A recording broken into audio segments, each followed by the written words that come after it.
Ramblin' and Pickup video. This past week, I was up in Detroit, Michigan. Ran around up there for just a couple days, actually just one day. Of course, I went to one of my favorite stores up there, Retro Taku. I love Retro Taku. That is an awesome store. That's down in Madison Heights, Michigan, around Royal Oak, around that area. Great store to visit. I really like that store. Not much really to talk about. I did have some show donations for my good friend Joshua from the Turtle Flakes podcast. He gave me a Mattel Electronics Football 2. Really awesome. I've already got one. I've got my original from when I was a kid. But it's kind of cool he sent this other one in here to me as well. Works perfectly fine. Awesome. I'll probably use this either for a prize or maybe I'll put it in a retro jump box or something like that. So I really appreciate Joshua giving this to the show. He also gave me a complete in box video cart number 3 for the Fairchild Channel F. This is the Blackjack cartridge, which is actually a fun game to play. I like Blackjack, and this is actually a pretty nice version of it. The screen looks pretty cool. Looks like a dealer table, and it has the cards laying out there and everything.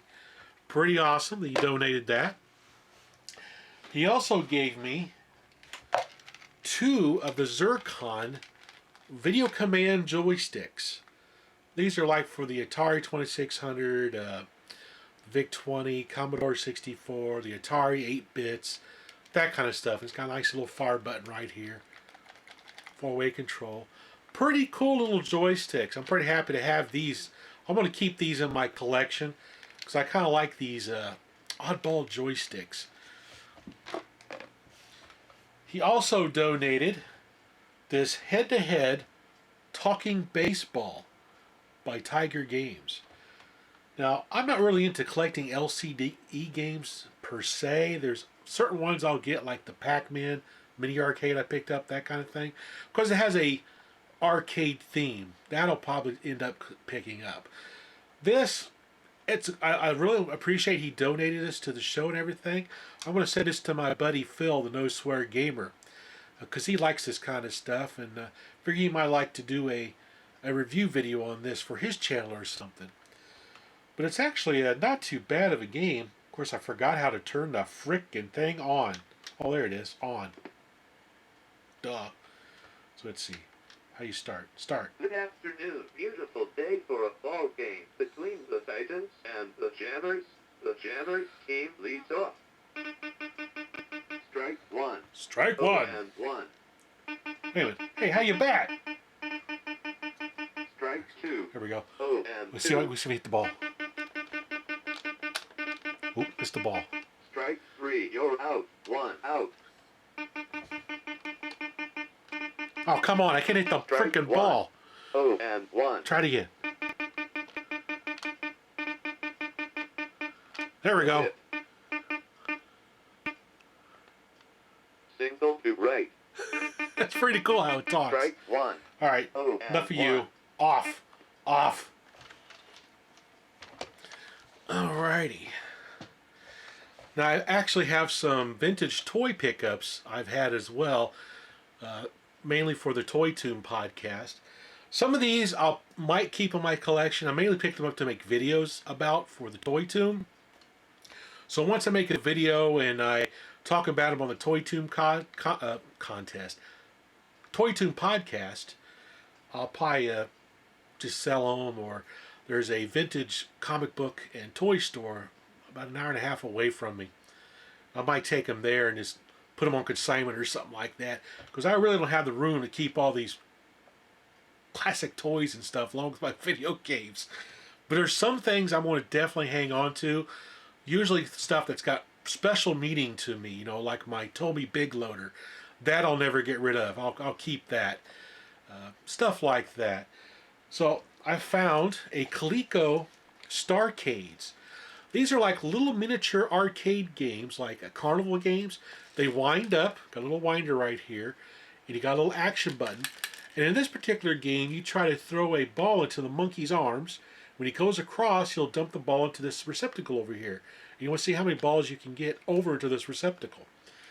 These are originally made by Tomy, and Coleco licensed these to put their Coleco brand name on them and called them Starcades.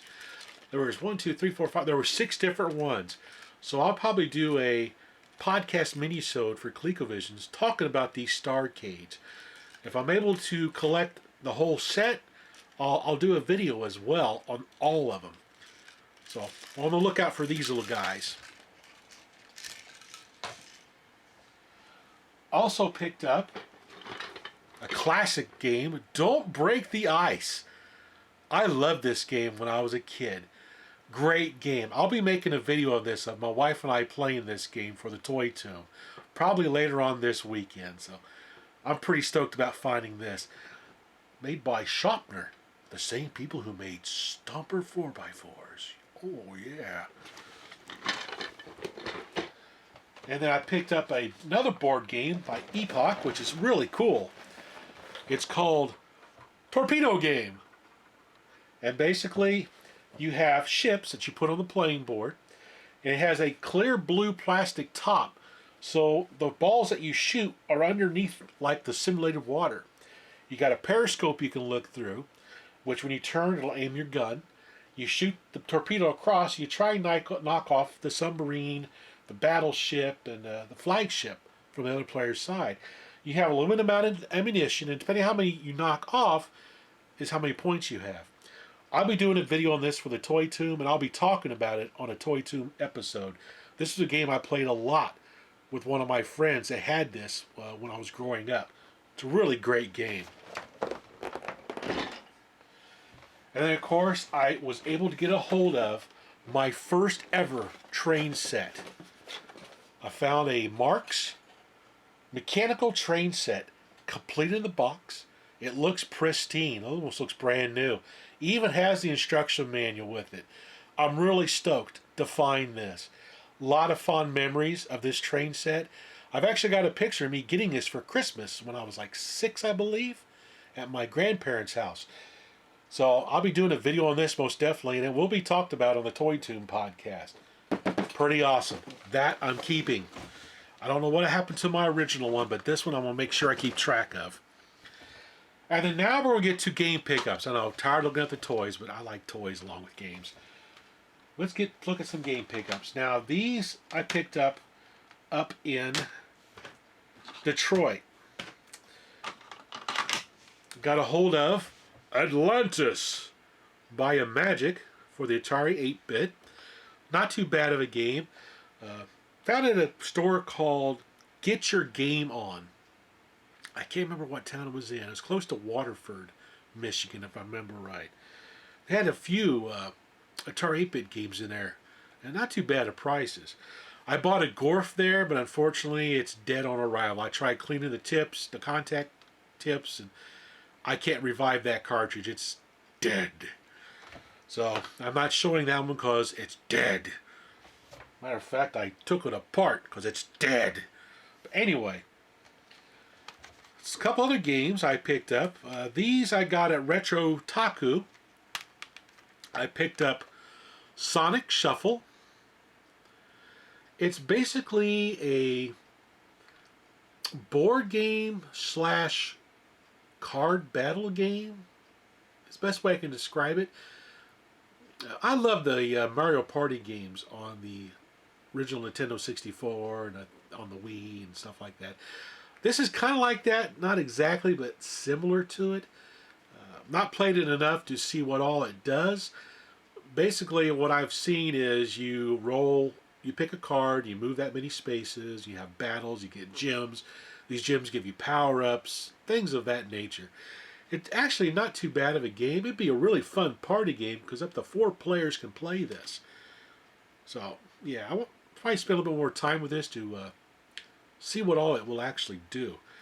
First off, I got to find a better case for it because this one's all cracked up and not nasty, so I got to find a better case for that thing. And the next thing I picked up, now this is a repro. It wasn't an official release for my Sega Dreamcast, is Propeller Arena. Really nice artwork. Got the back art. It's got the manual in it. Nice little CD right there. It is a repro. This was never released. I wanted it in my collection because I had a burned CDR, Propeller Arena, that I've been playing. I had it at CGE 2K14 a couple years ago, and it was getting played a lot there. It's a really fun multiplayer air combat game. You have power-ups you can get, missiles, bombs, you get extra health. The game is a lot of fun. You can pick an airplane that you like, things like that. I normally don't buy repros, but being that I really like this game and I wanted something really nice looking and sitting on my shelf with the rest of my Dreamcast collection, I love the Sega Dreamcast. It's probably one of my most favorite systems I own is my Dreamcast. But yeah, this is a cool game. If you have like a Model 0 or Model 1 Dreamcast, you can burn the CDR of this little bad boy and give it a try. I think the reason why it wasn't released because of 9/11, I think. I don't know the whole history behind Propeller Arena on why it's not released. I'll do a little research on that and see if I can find out what was going on with it, why it wasn't released. But I'm pretty sure it was due to 9/11 is why it wasn't released. And then another game I picked up. This I found at 2nd and Charles. That's up there close to, I think Auburn Hills is where this one is. This 2nd and Charles also had a really nice Commodore 64 set with a printer, a monitor, the computer, a disk drive, a bunch of magazines, bunch of cartridge games, bunch of games on disc, a whole bunch of stuff.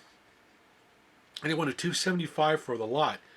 Some think it's a little high, but considering what was there, I think that was not too bad of a price actually for all that stuff. But I'm not really into the Commodore 64. I like the Commodore 64, but I'm not really into the Commodore 64 like I am the Atari 8-bits. The Atari 8-bits I grew up with. I used to program on and stuff like that, so that's what I'm most familiar with. But anyway, the game I picked up at 2nd and Charles that was in the free bin, you can't beat free, was Battlezone for the XEZS game system, Atari 8-bit. This is a really nice version of Battlezone on the Atari 8-bits. As you can see, as I'm playing the game back here, I have a certain strategy to playing the game. What I'll do is I'll line up with the tank, shoot, and then I'll back up and turn at the same time. So if they shoot me, the shot will go right in front of me. That's how I play Battlezone in the arcade as well, and usually I can get a really good score by using that type of strategy with those tanks. But yeah, I was pretty stoked to find this. I'm really happy it was working. Sometimes I'll find games in the free bin at 2nd and Charles, and they're DOA, which is why they're in the free bin. But every once in a while you'll luck out and you'll find something that works that somebody threw in the free bin for some reason. I'm surprised this wasn't taken inside and sold to 2nd and Charles. Weird. Anyway, I already talked about that one. Put that over there. Then from my Nintendo DS, I picked up Namco Museum. The whole reason why I picked this up is because it has Galaga on it. Yeah. It's got some other good games on here too. I like Mappy. I love Mappy. That's a good game. Of course, it has Galaxian, which I like Galaxian too quite a bit. It's also got a portable version of Pac-Man Versus. That I need to try out to see if I hook up some other DSs or Game Boy Advances or something like that. I need to figure that out, see how that works. I think that'd be a fun party game to do. Maybe record that or something. Of course, it has Pac-Man on there. It's got to have Pac-Man. I mean, it's got Pac-Man on the cover. It's got to have Pac-Man. And then the other DS game I picked up was, what is this? Konami Arcade Hits. Focus, you freaking camera. There we go. Mainly picked this up because it has Scramble on it and Gradius. Also has Contra too, which is freaking awesome. Really great cartridge to get a hold of. Let's see, I think, is that everything? Yeah. I done talked about everything. So, what else? I think that's it. So until next time, keep on playing those retro games. And the modern games too. I've been hooked on No Man's Sky lately. No Man's Sky is freaking awesome. I love that game. Anyway, thanks for watching.